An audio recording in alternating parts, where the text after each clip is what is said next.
Assalamualaikum warahmatullahi wabarakatuh. Sabahul khair, kaifa halukum?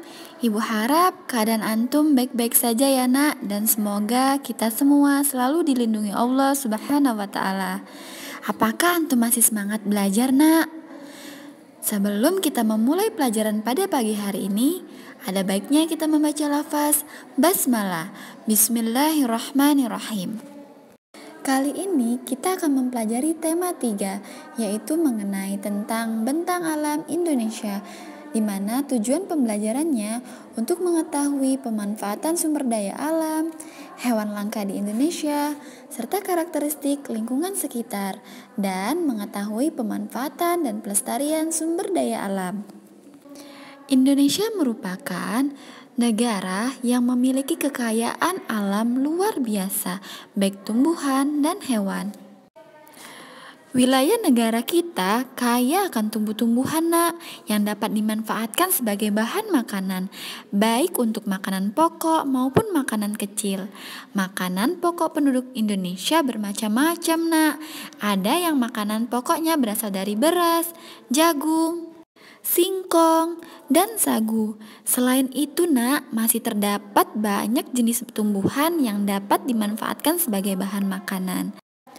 Misalnya mangga, pisang, jeruk, bayam, dan sawi. Lalu nak, pemanfaatan sumber daya alam.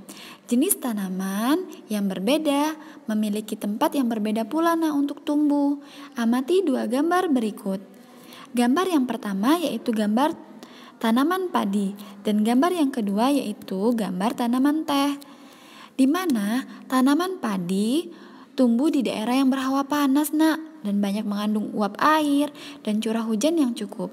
Sedangkan untuk tanaman teh kebanyakan tumbuh di daerah pegunungan. Lalu nak, di Indonesia juga memiliki hewan langka, salah satunya yaitu harimau Sumatera. Di Indonesia pernah hidup 3 jenis harimau nak, yaitu harimau Bali, harimau Jawa, dan harimau Sumatera. Namun sekarang tinggal harimau Sumatera saja nak.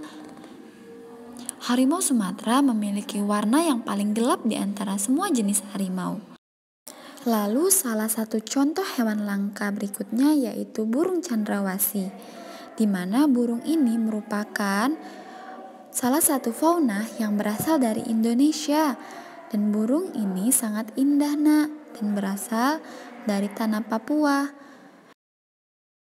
Setiap hewan memiliki karakteristiknya nak. Ibu akan mencontohkan yang pertama yaitu cicak. Cicak mempunyai perekat pada telapak kakinya sehingga dapat merayap di dinding atau langit-langit rumah. Cicak dapat melepaskan ekornya untuk melindungi diri nak. Yang kedua yaitu kelelawar, di mana kelelawar merupakan hewan nokturnal atau aktif berkegiatan di malam hari nak. Kelelawar biasa hidup di tempat yang gelap seperti di atap-atap rumah atau di dalam goa. Lalu pemanfaatan dan pelestarian tumbuh-tumbuhan dan hewan dapat kita manfaatkan untuk kebutuhan sehari-hari nak. Tetapi kita harus merawatnya dengan baik nak. Salah satunya untuk merawat tumbuh-tumbuhan dengan baik yaitu menyirami tumbuhan, lalu memberi pupuk, dan menjaga tumbuhan dengan baik. Coba antum amati gambar di bawah ini. Bahwasannya ada perbedaan nak antara tumbuhan yang dirawat dan tumbuhan yang tidak dirawat. Bukan hanya tumbuhan saja nak yang harus kita rawat, tetapi hewan pun harus kita rawat. Contohnya hewan peliharaan. Mari antum amati gambar di bawah ini, bahwasannya ada perbedaan nak antara hewan dirawat dan hewan yang tidak dirawat.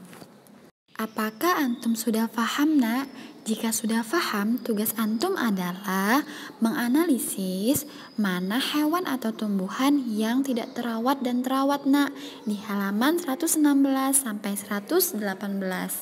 Sebelum ibu mengakhiri pelajaran pada hari ini nak, ibu akan membacakan kesimpulan. bahwasannya Indonesia merupakan negara yang memiliki banyak kekayaan alam, baik tumbuhan dan hewan. Kita sebagai warga Indonesia yang baik harus merawat dengan baik kekayaan alam, Nak, yang sudah diberikan Allah Subhanahu wa taala untuk kita, Nak. Mari kita tutup pelajaran hari ini dengan lafaz hamdalah. Alhamdulillahirabbil alamin.